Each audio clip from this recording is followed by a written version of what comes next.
Frickety Frack, we do talk back. Thank you for joining us this episode. Hello, my name is Jeff, and I'm Frick. Hello, my name is Patrick, and I'm Frack. Frickety Frack, we do talk back is a show where we will discuss different aspects of fandom and how they relate to the gospel. And we are going through the Prime Video series Invincible and connecting lessons from each episode to teachings in the Bible. And just as many of you are, we are also fans of other things as well. So when we finish Invincible, we will go in a different direction and look at anything ranging from anime, comics, video games, movies, or other things that we're fans of. We got the name of the show from our father who dubbed us Frick and Frack since we were kids.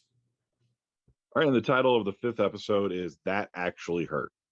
So we open up the episode with a seedy alleyway and warehouse being attacked by Titan. He makes quick work of the criminals, telling him to send a message to their boss that if they're found on his turf again, he'll kill them. Invincible is then in the city fighting Kill Cannon, making Mark late for meeting up with Amber. He explains that he was late because he got her Japanese cheesecake, and she's mad that he went all the way across town to get her something, which also happened to make him late. Titan is then seen leaving a building he's set on fire. The residents wonder what they ever did to him. He hands them money and tells them of a place that will put them up for a few weeks. Mark is then late to work at the Burger Mart due to fighting another villain in the city, and he decides to just quit instead of continuing to do the job. Titan is seen threatening another criminal, but decides to go easy when he sees that the criminal has a kid. Mark is then shown being late to school again and runs into Principal Winslow. Principal Winslow is concerned about Mark's academic future and his recent attendance issues. Titan breaks into a technology facility and steals a chip. He offers the security guards a chance to leave the facility alive if they just let him go and fire into the air and say they did everything they could to stop him. Mark is then seen texting Amber about a date while getting pummeled with objects from an unknown villain. Titan is then seen giving the chip to Machine Head. Machine Head takes the chip and inserts it into his head. Titan tells him that he is done and no longer wants to be associated with him. He's paid his debt. Machine Head tells him he's too useful, and Titan will continue to work for him because he knows where his family is. Mark is then in space with his father diverting an asteroid. Although Mark struggles, he does stop it and sends it flying back into space. His father explains that was actually a small one. Mark then gets a notification about his day with Amber and wants to leave, but Nolan wants him to stay. Nolan eventually does relent, and he allows Mark to leave this one time. Mark arrives late to his date with Amber that was supposed to be with Amber's mother, his first time meeting her. Amber airs her frustration with Mark that she is not a priority. Amber explains that she won't continue this, and Mark does begin to consider almost telling Amber that he is invincible and that's why he's always late, but decides against it. While pouting on his way home, he gets a call from his dad to fight the elephant. At home, Debbie discovers the notebook left behind by Damien Darkblood. In the Wilkins household, Eve informs her parents that she is no longer dating Rexplode and is no longer a part of the teen team. Her parents begin to explain that they're nervous about her continuing on her own without someone there to protect her. She states that she doesn't even know if she wants to continue hero work, which makes her parents happy because she shouldn't be doing it at all. In anger, she states she's capable of doing anything she wants and leaves by creating a door out of nothing. While Invincible is flying, he sees a painted message from Titan on a building. He thinks Titan wants revenge, but Titan just explains he needs his help. Invincible initially scoffs at the idea since, he's a criminal. Titan laughs at Mark and says, "You don't even know what that word means." Titan explains he's not a criminal. He just owed one money, and now he can't get out of it. Titan wants Invincible's help to take down Machine Head. Invincible is reluctant to help since he's a big picture hero. Titan shows Invincible how Machine Head's operation works, and he explains that if Mark helps him take down Machine Head, he will have an opportunity to help real people. Invincible wants to know why he borrowed money from Machine Head to begin with. He says it wasn't for him. At home, Mark is seeking the advice of his parents on whether or not to help Titan with Machine Head. Nolan thinks it's beneath him, but his mom thinks helping anyone is never beneath him. At Guardians HQ, the team arrives from stopping the Lizard League from turning people into snakes. They celebrate with beer, and Black Samson is upset with the celebration since there are 12 people in the hospital since they were not acting as a team.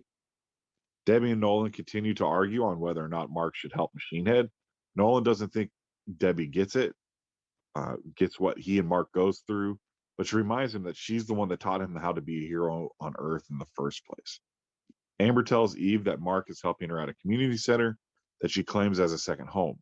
It also happens to be one Titan's family frequents. Amber asks Eve if Mark has been acting weird, and she doesn't know if she can keep up the relationship. Eve does vouch for Mark. Titan takes Invincible to Machine's Head's penthouse, and he agrees to help him. The Mahler twins are reunited when Robot explains he needs their help and will make it worth their while. Debbie sends Nolan on errands across the globe in order to get a few minutes at home alone to snoop. She does find the remnants of Nolan's suit from when he fought the Guardians. Invincible and Titan begin their assault on Machine Head, only to find out it's a trap. Titan and Invincible are getting pummeled when Invincible snaps and takes out two of the villains quickly before getting put down by Battle Beast. Omni-Man is seen outside the penthouse watching. The Guardians arrive and temporarily turn the tide before they all take a beating.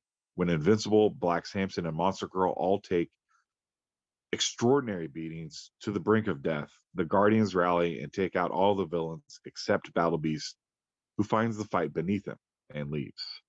Titan leaves Invincible saying sorry, but he needs to take care of his. Cecil arrives with the GDA and begins emergency medical procedures on Black Samson, Invincible, and Monster Girl.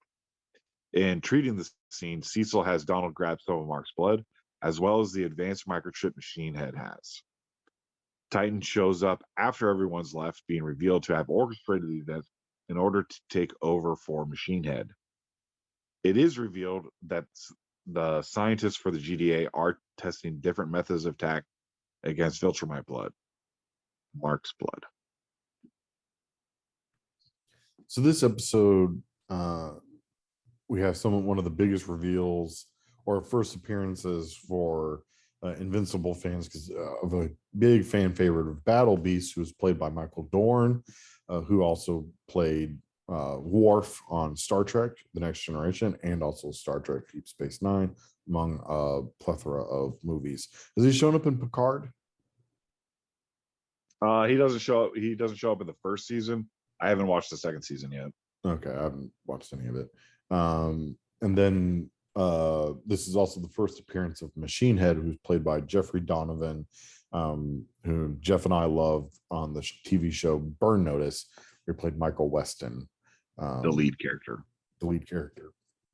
One of the things that just real quickly that I absolutely loved about Machine Head is that Jeffrey Donovan's voice is manipulated by auto-tune, and it is not even like good. It's not in an attempt to make it sound good or anything like that. It's just an attempt to make him sound, like he's got a machine head. Yeah. And it is absolutely phenomenal. Absolutely love that trick on it. And that was great. And I don't know if I could honestly picture a better voice for Battle Beast than Michael Dorn. And Worf, my favorite character on Next Generation. So anytime that he gets any opportunities to act or do anything, I'm all for it. I love me some Worf. Yeah. And so like I know there's talks of like a live action Invincible. If Battle Beast does play a part in it, they need to have Michael Dorn do the voice for him. It won't work real well for him to do the physical because he's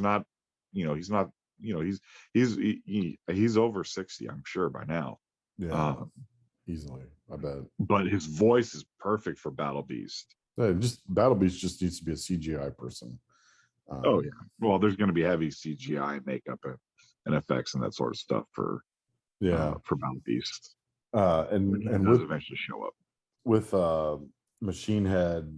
I love that that the glitchy sound, I'm using air quotes here, of when he when his voice auto tunes. I love that it's seemingly random, other than sometimes when he's like gets worked up, like it does that a little bit, but it's also just random times when he's speaking. Like, so it's not even just a reflection of emotion. It's just him talking where it just goes, it's like the old dial-up sound. Uh and with that, I love one of my favorite things in comics, and Invincible, this episode does this as well. I shared this one when I did a review of Astro City #1, where one of the things I love is when comics or superhero stuff really gives us a glimpse into what henchmen and those kind of people go through. And so when Titan breaks Machine Head's desk, it's like, and you've got to pay for this. It's like, oh, Yeah. I mean, the It's like, this is face is just imported great. Italian. Yeah, this is Yeah, imported Italian in oak. Italian maple. Yeah, and so it's like, and he's just like, ugh. And it's like, and like it's very visible that he is displeased that this is now a part of his problem. Yeah, And like, so it's just, and he's got a rock face where like it's not really supposed to show emotion, but the animators did such a great job that even his rock face showed the ugh behind that statement that he just said. and now we did miss one other very important first appearance, and that is Principal Winslow. Mm-hmm. Yes, that's not a mistake. Principal Winslow. And let me tell you how happy it makes me that Principal Winslow, they got Reginald Vell Johnson to voice him. Absolutely love it, because it's just like, because the character in the comics, and they do this in the cartoon as well, but in the comics, which is the cartoon is based off of, the high school that they go to is called Reginald Vell Johnson High School, is it not? Yes. And so the creators of Invincible love sitcoms, and so if you actually were to collect the individual trades of the series, with the exception of like maybe two of the trades, maybe There's a few. there's a few, Yeah, the two that I can think of off the top of my head, but I'm sure there are more. But most of them are named after a sitcom. And so they have a true love for sitcom. And then in the very beginning, there are a couple of different references to the show Family Matters. First, the references of Principal Winslow and Reginald Vell Johnson High School, and then there's a student that showed up in a few issues named Steve White. That is a clear uh, play towards Jaleel White's character, Steve Urkel, by combining the these two Steve and the names. White. Yes, combining the two names from the character and the actor, just paying homage to the show Family Matters. And so this made me so happy. You have no idea at just how happy that it's just like, man, are they gonna have Principal Winslow show up in the show? And if they do, are they gonna get Reginald Vell Johnson to voice him? Because that will be amazing. And the Yeah. fact that they got it, they absolutely got it. It makes me so happy. And again, my hope beyond hope is that when they get around to doing the live action show, if they show this aspect of Mark's life in the Invincible live action movie, you got to get Reginald Vell Johnson to play Principal Winslow. You Yeah. just got it. If they get this done in time, I hope he'll still be willing to do it, because I mean he's getting up there in age. Yeah.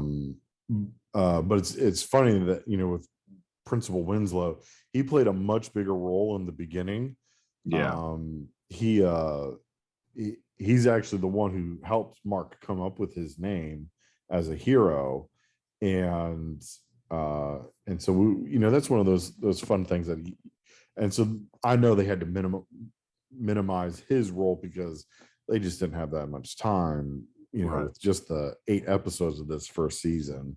Then on top of it too, one of the things that they've really in the comic, when you read the comic, his high school life plays a much bigger role in the beginning of the series than they've depicted it in the animated series and will depict it for the rest of this particular season. Right. I can't speak for season 2 since it hasn't come out yet, but the comic play, like William and Amber and Eve all play a much bigger role in the comic in the beginning than they do have in the show. Now, don't get me wrong, Eve and Amber do have very significant roles, but it's not as superhero-y in the comic, if that makes sense, as it is in the beginning. It's very much a high school comic that so happens to star a superhero. Right. Is kind of how I would describe it. Yeah, and so anyways, it's great seeing Reginald Vale Johnson and Principal Winslow.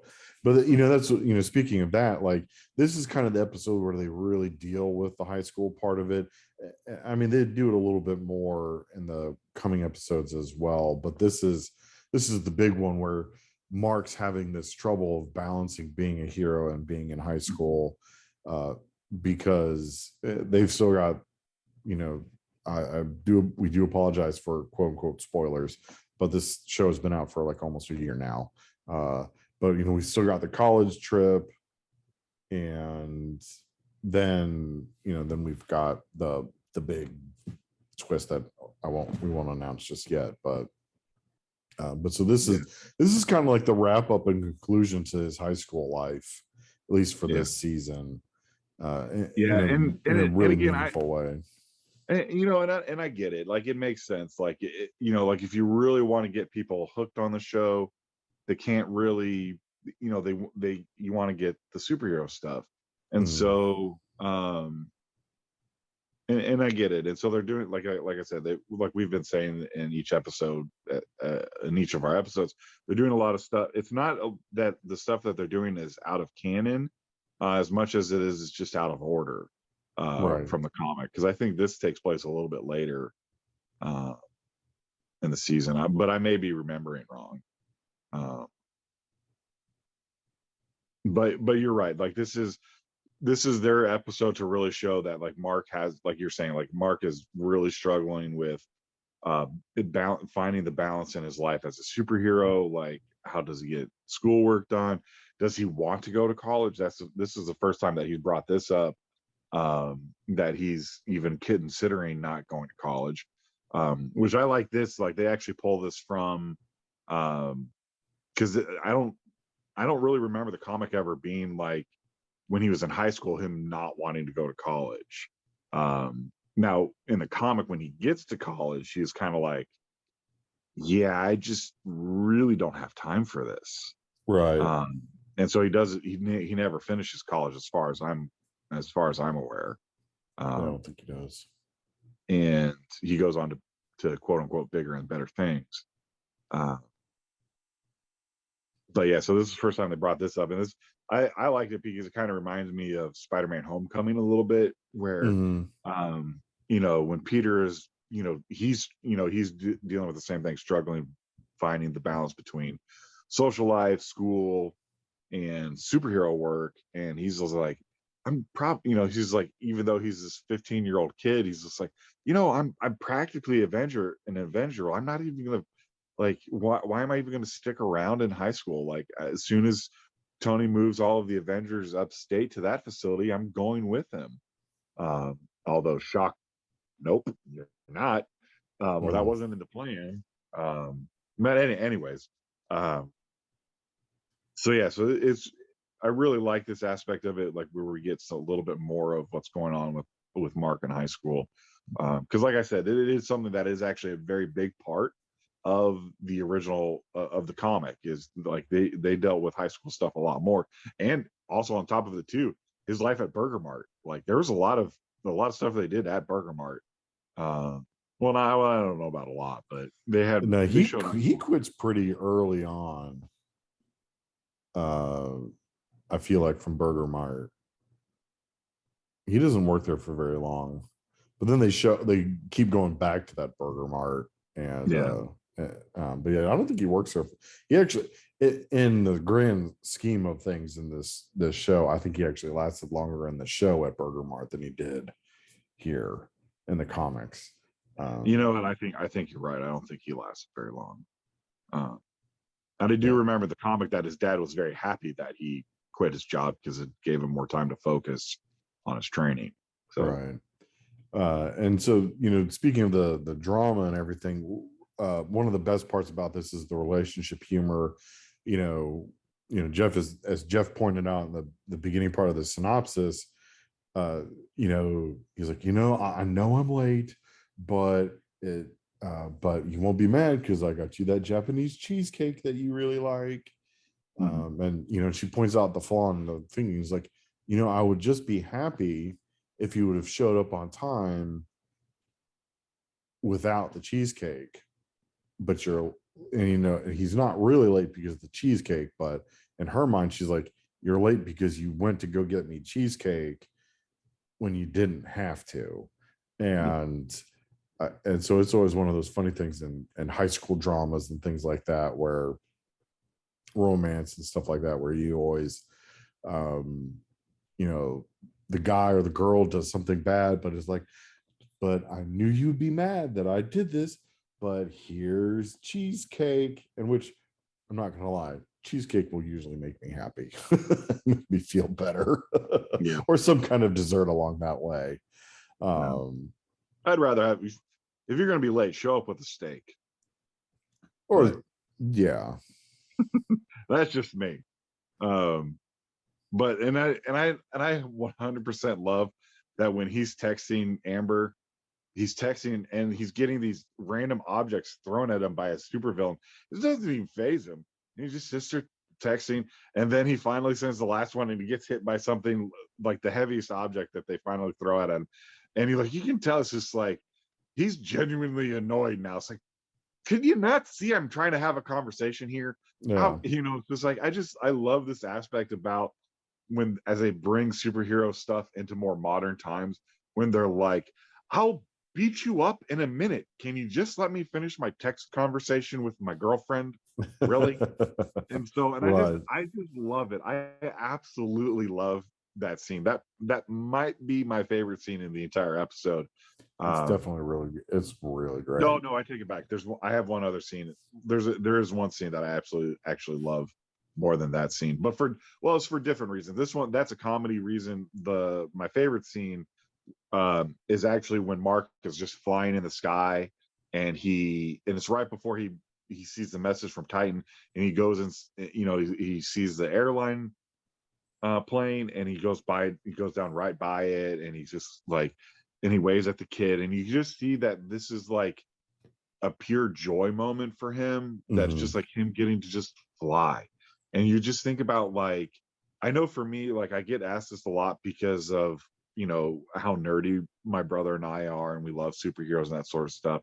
And I get asked all the time, like, what superpower would you want? And honestly, there's a lot, my answer kind of changes uh from time to time based on my mood. However, there's always one consistency. As long as that superpower grants me the ability to fly, I don't really care what my other powers are. Because to me, there's such a freedom aspect of flying, and it's like, and it's just a quick 5-second scene, and it's just so awesome to see it, because you just see, like, just how much he enjoys being up in the clouds and flying and being above all of the stress, all of the nonsense of life, and just enjoying himself. And so, and it's something that's like, was just a really great scene. And I just really thoroughly enjoyed it.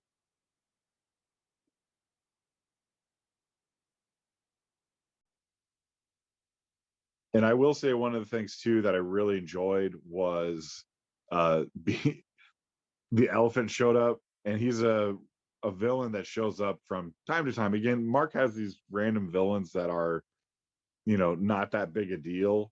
And the elephant is one of them, and he is a direct parody of the rhino. And so, and I just absolutely love that he showed up from the comics and into the series. So, and it's one of those things that I really enjoy about the comic books, the comic series, and the animated series, just to begin all together when it comes to Invincible, is that you can see that the people that were behind this show, behind the comic book, genuinely had a love for superhero stuff. So they pull in tropes from different things and just kind of poke fun at it a little bit. And and especially with the dynamic of who Mark is being a teenage superhero, they do pull a lot of stuff from Spider-Man. Um, but just the fact that the elephant is in there and you don't even see him fight the elephant, which for Spider-Man, fighting the Rhino would be a significant battle because of how strong and how tough Rhino is.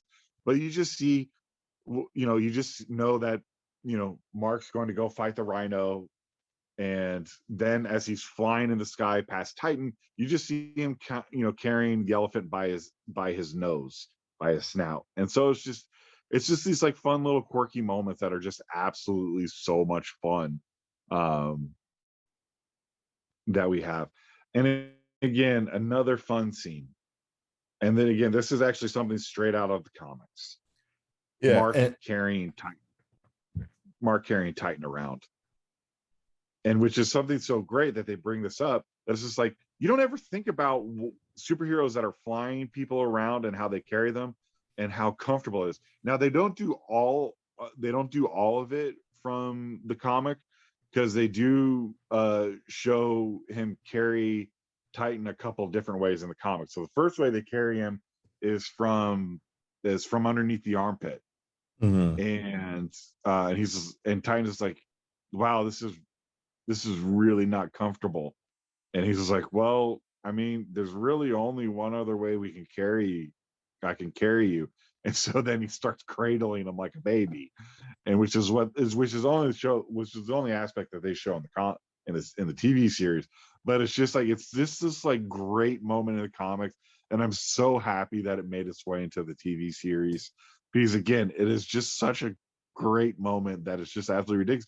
And again, it points something out that we don't really see a whole lot in comics. It's kind of like, Yeah. they're like, how are we supposed to carry you? Nightwing, most recent issues of Nightwing kind of cover that because he partners up with the Flash, and so they've discussed that. And I've gone back and have read the new Teen Titans run by George Perez and Marv Wolfman, which if you have not read them, please do. They are phenomenal comics.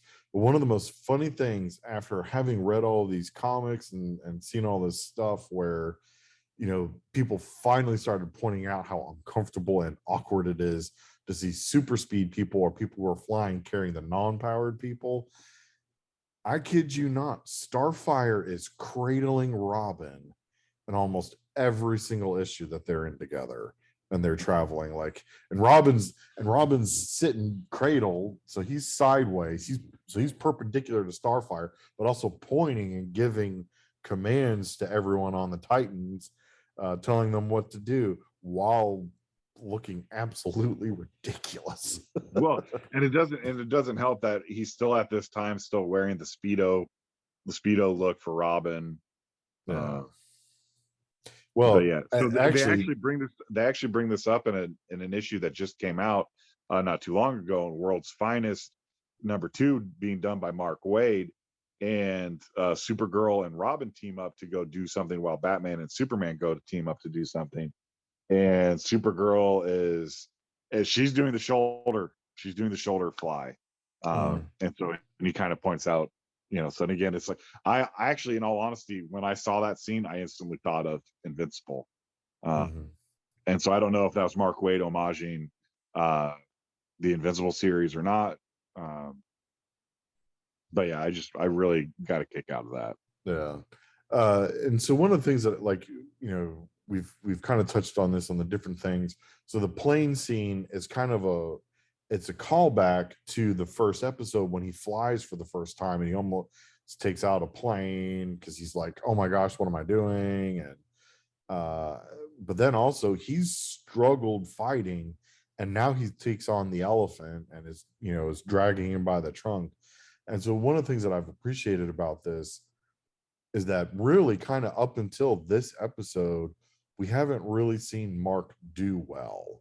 And so this is the episode or story arc when the hero is like, oh yeah, you know what? I'm great. I'm really good at what I'm doing. and then the hero gets their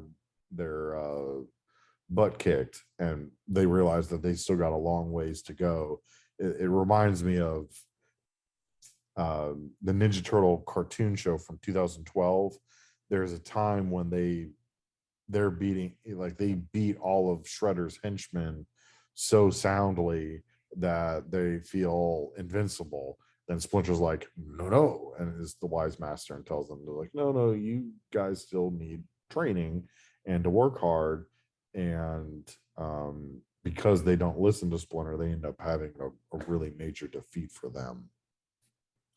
But anyway, so that's what I really connect with this episode in that way, because it's a very standard trope for hero work, but it's always such a great episode and a great story to experience with the hero and their growth.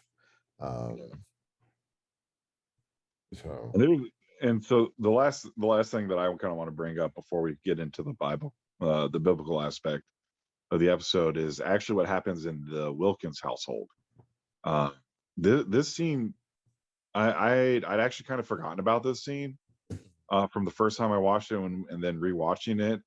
And honestly, part of this is like I hurt for Adam Eve in this episode because it's like her, she legitimately is one of the most powerful superheroes on the planet. She can rearrange things at a molecular level.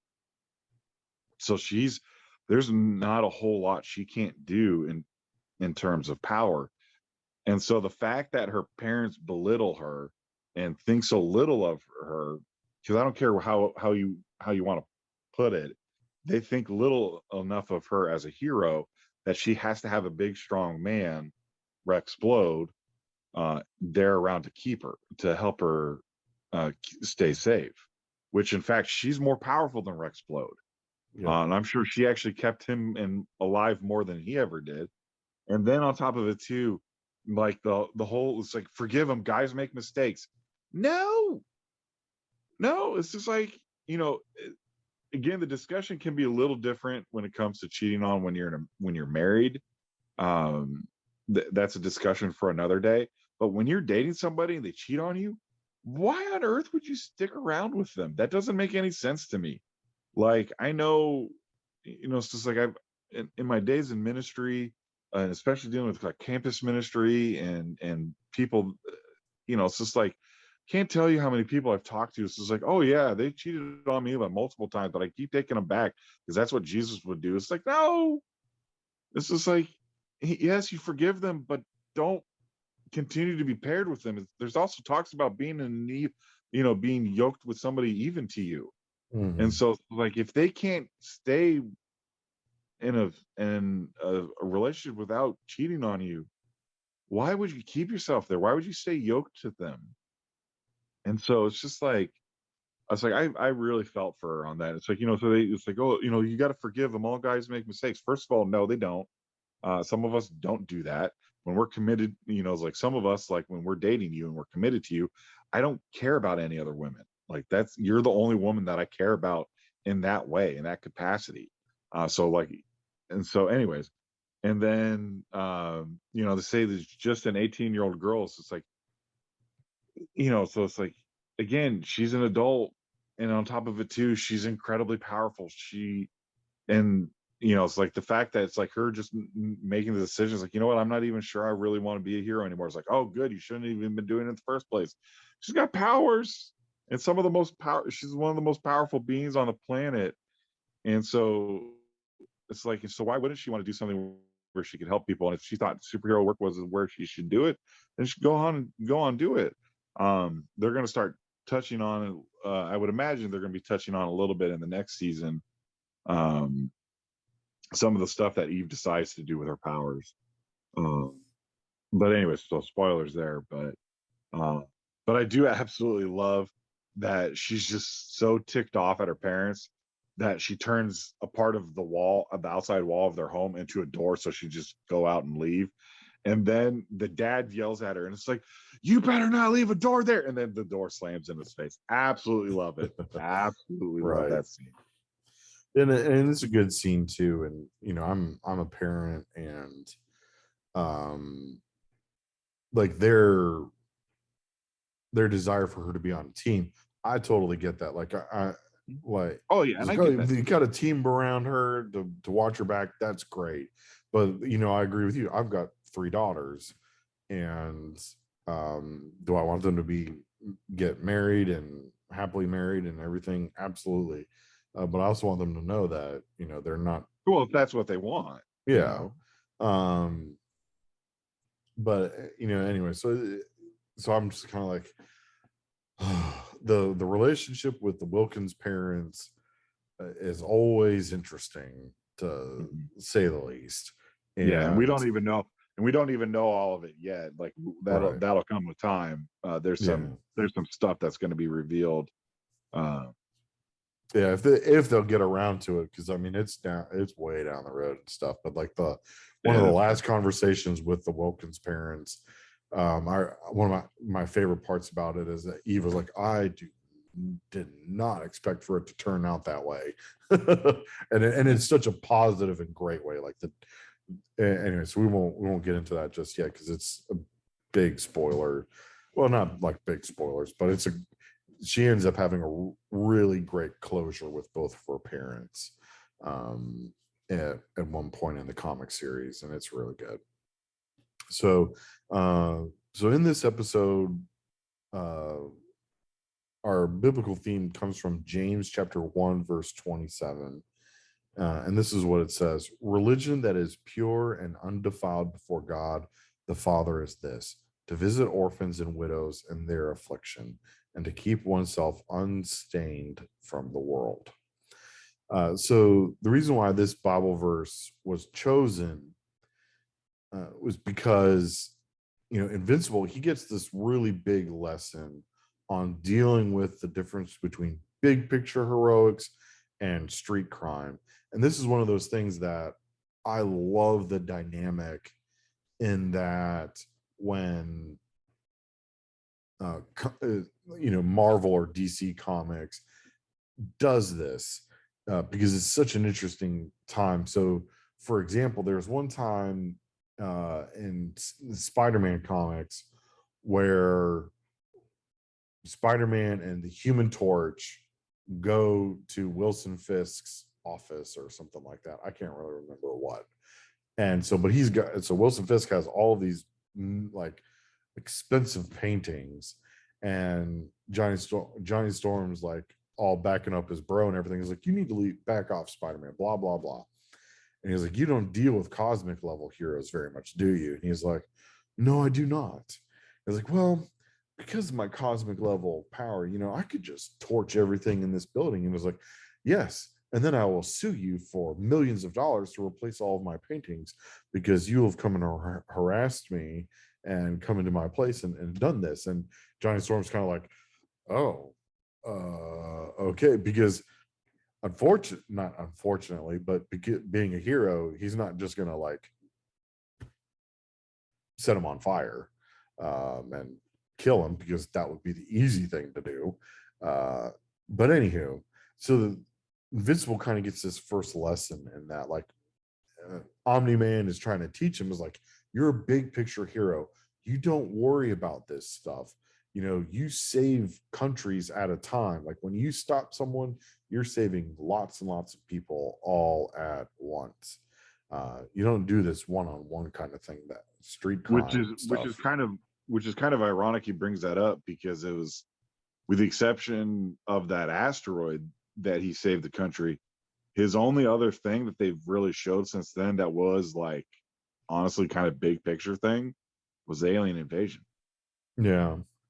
Like Well, outside of that, it's been like fighting these random supervillains. right, and Omni-Man's just teaching is, and especially when he fights like the elephant, he's like, oh, it'd be perfect practice for you. He's giving him training on how to fight and how to control his strength and things like that. Um, so, anyways, uh, and so Titan, Titan and Invincible, they really he gives Invincible this glimpse into what it feels like to be a henchman, a hired gun, those kind of things. Because it's like, you can't get out from underneath them, especially if you're good at what you do, because that's the reason why Machino keeps him. And so, um, uh, you know, this conversation that he has, and he talks about how, you know, it's so hard, and it gets to Invincible. And so for, you know, Jeff's in ministry, I'm in ministry, um, you know, and in those moments we can get our priorities mixed up. And when you're doing full-time ministry, you know, people feel like that you should be 24/7 and you're out there beck and call no matter what. Like, you should always be able to drop whatever you're doing. And there are times when I have to drop what I'm doing, just kind of like what Mark has had to do. Now I haven't had to divert an asteroid from taking out the United States of America, but there have been times where I was like, I've got to go, and I've got to stop whatever I'm doing with my family or whatever else I'm working on, and go and do this because a family, church members dying or is in the hospital, things like that. Um, and so we can get, and so in our lives, and when we're doing ministry, when we're doing all these different things, so we can get our priorities mixed up. And so that's why it's really important for us to remember what the Bible tells us about what it means to follow in his footsteps. And so one of the things that James is talking about in this letter, to his church, is like, if all else fails,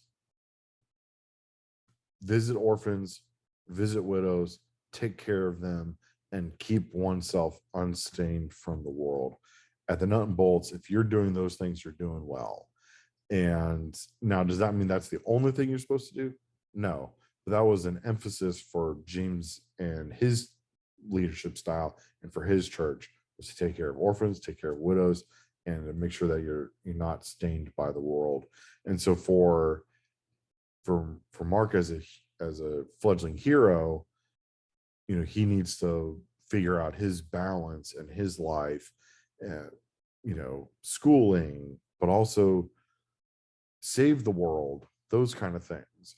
But also, don't forget about the people that are affected. That one of the best things that he does in this is when, unfortunately, he takes out an apartment building, but he holds it up long enough for the family to get their belongings out. Like, that's a great mindset, where that's big picture and little picture all at the same time.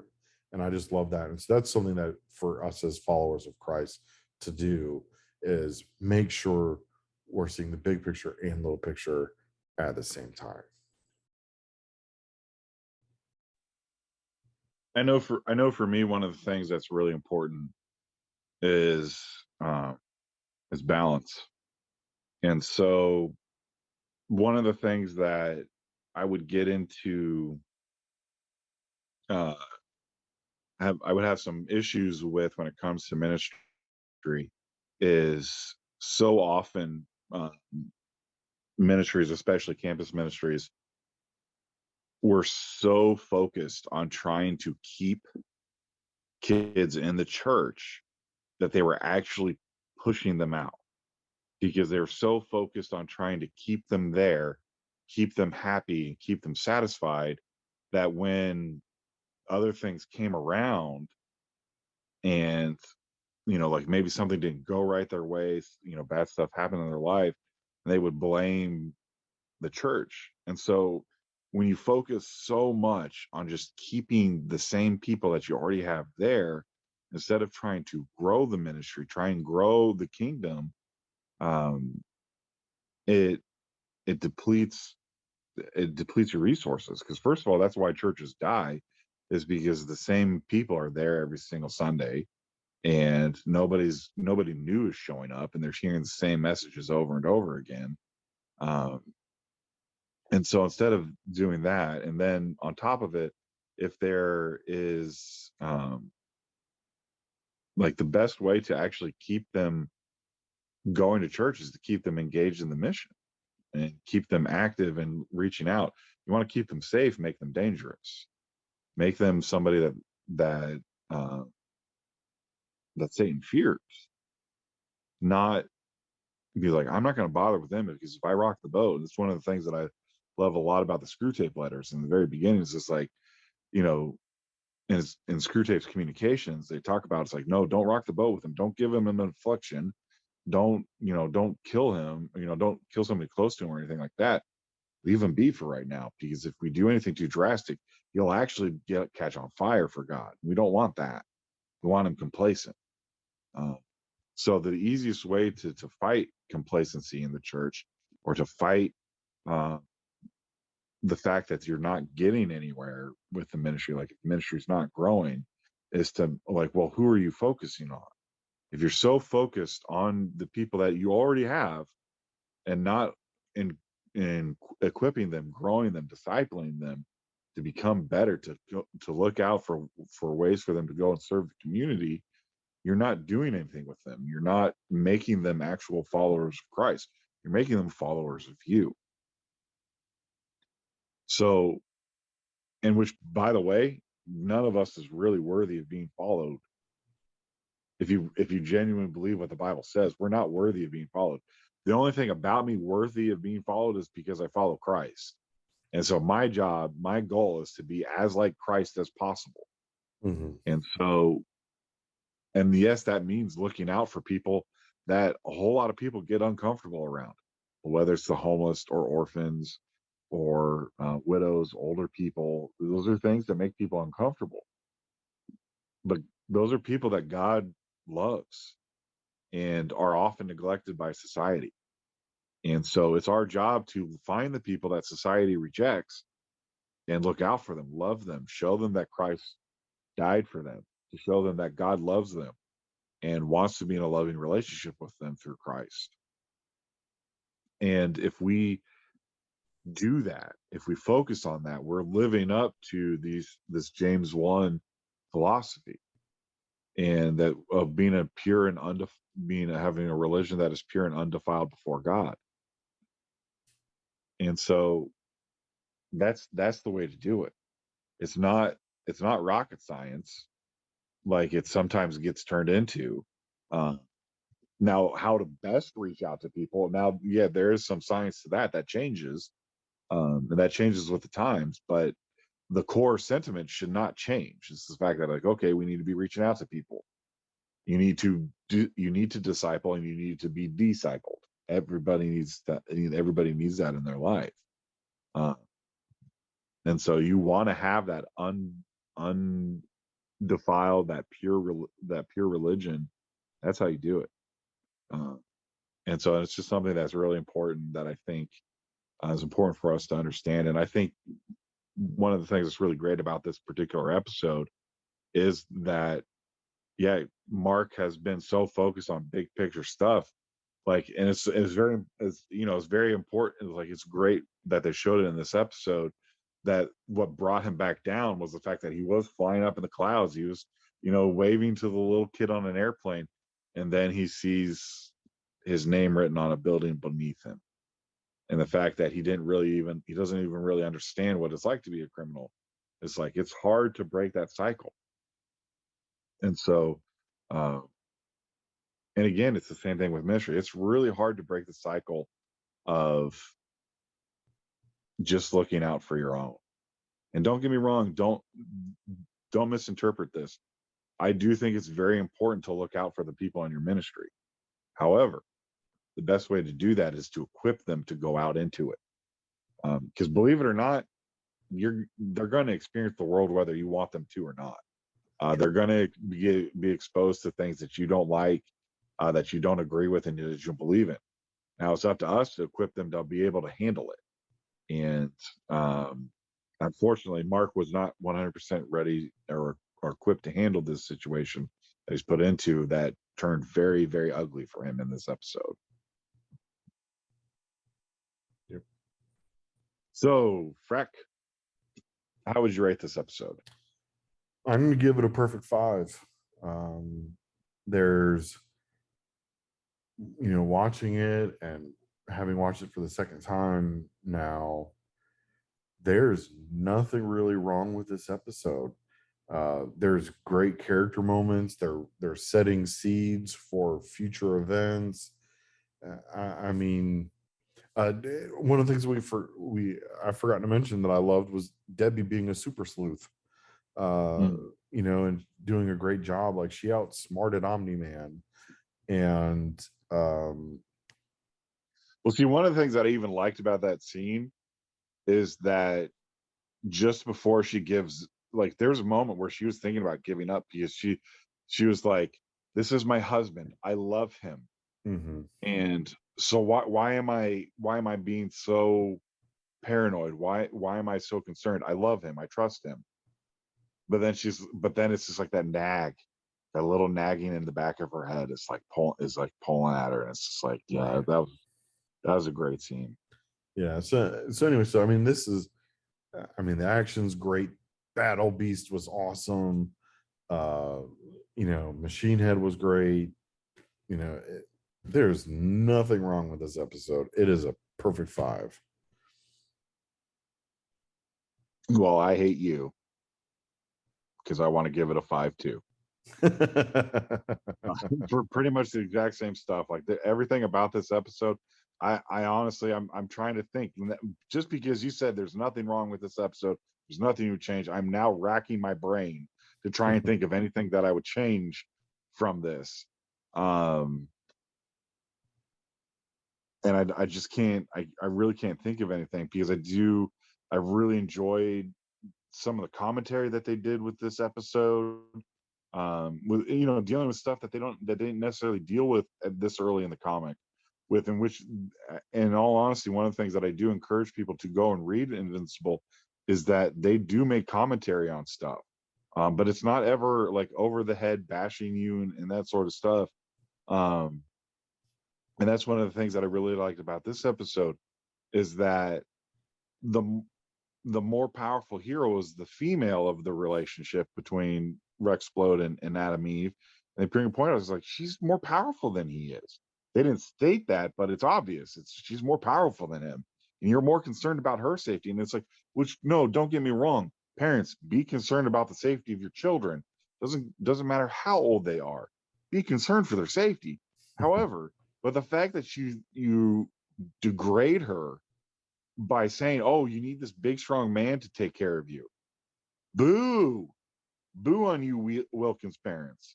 But I do, but like Patrick said earlier in the episode, I'm okay with them being like, "Well, you don't have the team with you anymore." I get that. It's just like if my kids were to be teenage superheroes, be blessed with superpowers, um, I would want them to be working in a team so they have people to support them and go by, to protect them and look after them. But I don't care what their gender is, um, just as long as they can do the job. Uh, and so, and again, but again, like this episode, it points this all out that it's like there's definitely some, and again, there are definitely parents out there that would think that it's like, oh well, it's just like, you should take him back. I'm sure he's sorry, blah blah blah. And it's like, who cares if he's sorry? She's 18 and he cheated on her, and not only cheated on her, he cheated on her bad. Yeah. Um, and honestly, not that there's like necessarily different levels of cheating or whatever. Cheating was cheating, but yeah, it's anyways. Um, yeah, Battle Beast was just awesome, and then I love. Oh my gosh, what's the villain with the taffy cords? Oh goodness, I can't remember. Oh man, what's his name? I love him. I loved him in the comics because he always kind of show up randomly. And again, like I was saying earlier in the episode, Mark has a bunch of these like random villains that, if you ever hear Ryan Ollie talk about him, he just gushes over them because they're absolutely ridiculous. Um, and they were so much fun to draw and so much fun to have around. Although Battle Beast is up there in his terms of love of creations, the Battle Beast is one of his creations, and just absolutely love creating him. And he is so much. Battle Beast is so much fun when he shows up. Whenever he shows up randomly from time to time, and he is a boss. Oh Um, yeah. But yes, and I'll even give, one of my favorite things is even with the minor villains in the comics where Invincible takes them out soundly. They always come back and they get better. And so like even the Taffy guy, they actually come back to him later on in the comic series, and he does something. I'm not going to reveal it because I just don't want to go there just yet. But he does something that increases his power significantly, where he actually does give Mark a very strong one for his money. And this is like experienced Mark. So anyway, so this is great episode, great comics. So it's just we can't gush about it enough. So all right, so as we wrap up, if anyone has questions for us about the biblical lesson that we talked about today of James chapter 1 verse 27, or anything else that we've discussed, comics, anime, anything in general, just feel free to email us at frickityfractalkback@gmail.com, or reach out to us on Twitter at frickityf or at frickityfrac on Instagram and Facebook. So go put some pants on and let's get into the sky.